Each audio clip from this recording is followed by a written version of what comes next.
Selamat siang, kembali lagi dengan saya di channel Klinik Medika Jamupuya. Kembali kita akan membahas tentang vaksinasi, masih sambungan dari video sebelumnya. Kali ini kita akan membahas tentang bagaimana vaksin itu bekerja di dalam tubuh manusia. Nah, yang perlu teman-teman pahami adalah vaksin Sinovac atau vaksin yang disuntikan saat ini adalah vaksin yang dibuat dari virus yang sudah dilemahkan atau virus yang dinonaktifkan. Nah, vaksin itu nanti akan disuntikan ke dalam tubuh manusia dengan harapan setelah disuntikan ke dalam tubuh manusia bisa merangsang yang namanya atau meningkatkan yang namanya sistem imun atau terbentuknya antibodi. Nah, setelah terbentuknya antibodi, harapannya kelak jika seseorang terpapar kembali dengan virus COVID-19 atau virus corona, yang bersangkutan tidak akan terinfeksi virus tersebut karena antibodi sudah terbentuk, jadi secara dini sudah mengcover atau melindungi tubuhnya dari virus COVID-19.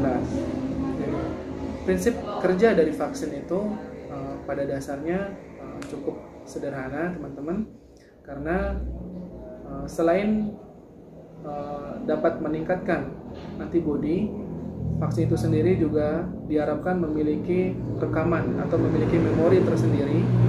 Jadi diharapkan sistem imun kita atau tubuh kita memiliki memori tersendiri, memiliki sistem imun yang spesifik terhadap COVID tadi.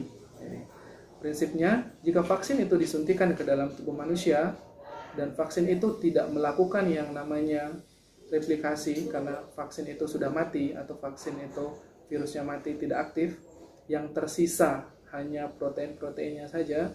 Jadi harapannya adalah tubuh bisa merespon dengan baik tanpa harus mengalami infeksi yang berarti.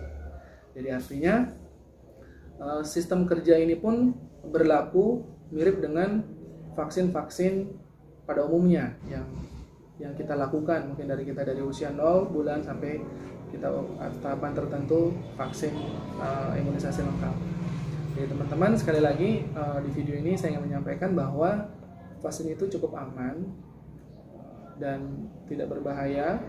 Yang menjadi perhatian adalah nanti di saat kita melakukan vaksinasi. Nah, di saat nanti teman-teman atau Bapak Ibu akan melakukan vaksinasi, juga nanti akan dilakukan seleksi yang cukup ketat, di mana Bapak Ibu atau teman-teman nanti akan melewati beberapa meja, itu kan. Jadi nanti ada meja 1, ada meja 2, meja 3, dan meja 4. Di meja yang pertama itu nanti berhubungan tentang pendaftaran. Jadi nanti di sana Bapak Ibu akan melakukan pendaftaran. Setelah masuk di pendaftaran, Bapak Ibu baru nanti akan masuk tahap seleksi. Di tahap seleksi itu Bapak Ibu nanti akan menjawab beberapa pertanyaan di sana.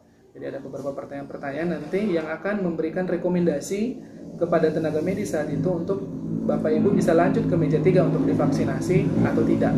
Nah, yang paling penting adalah yang pertama, Bapak Ibu atau teman-teman tidak memiliki sakit kondisi berat saat itu. Misalnya Bapak Ibu saat itu demam tinggi, atau saat itu Bapak Ibu mengalami batuk beringus yang disertai dengan sesak.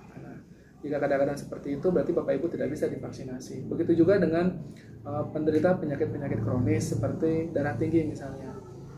Jadi darah tinggi misalnya nanti saat Bapak Ibu tensi sebenarnya tinggi sampai 180 misalnya per 110, itu Bapak Ibu tidak akan diizinkan untuk dilakukan vaksinasi.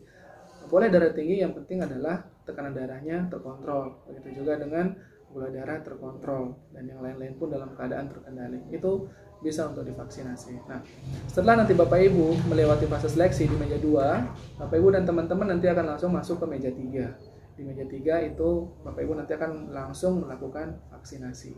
Nah, di vaksinasi pun ada beberapa hal yang mungkin dikhawatirkan. Yang paling sering sih dikhawatirkan adalah mungkin Bapak Ibu atau teman-teman yang takut dengan jarum. Itu saja yang paling sering, karena dengan takut dengan jarum akan agak susah mungkin untuk dilakukan vaksinasi. Prinsipnya adalah yang penting di meja 3 Bapak Ibu cukup tenang dan mengikuti setiap instruksi yang diberikan oleh petugas. Nah, setelah dilakukan vaksinasi di meja 3, nanti teman-teman, Bapak Ibu akan masuk ke meja berikutnya, meja 4. Nanti sekurang lebih selama 30 menit Bapak Ibu akan diobservasi, akan dilihat KIPI atau kejadian ikutan pasca imunisasinya ada enggak gitu kan. Yang paling berbahaya sebenarnya yang dibilang itu reaksi alergi berat karena vaksin. Itu pada orang-orang tertentu, kadang-kadang tertentu ada peluang seperti itu. Tapi itu kasusnya sangat jarang, dan itu petugas sudah menyiapkan sarana prasarananya dan antisipasinya jikapun ada keadaan-keadaan seperti itu. Jadi pada prinsipnya adalah Bapak Ibu di saat melakukan vaksin dan lain-lain tidak perlu khawatir, karena yang pertama adalah vaksinnya aman, yang kedua dalam pelaksanaan dan prosedurnya pun sangat-sangat aman dan cukup baik untuk Bapak Ibu. Itu paling penting.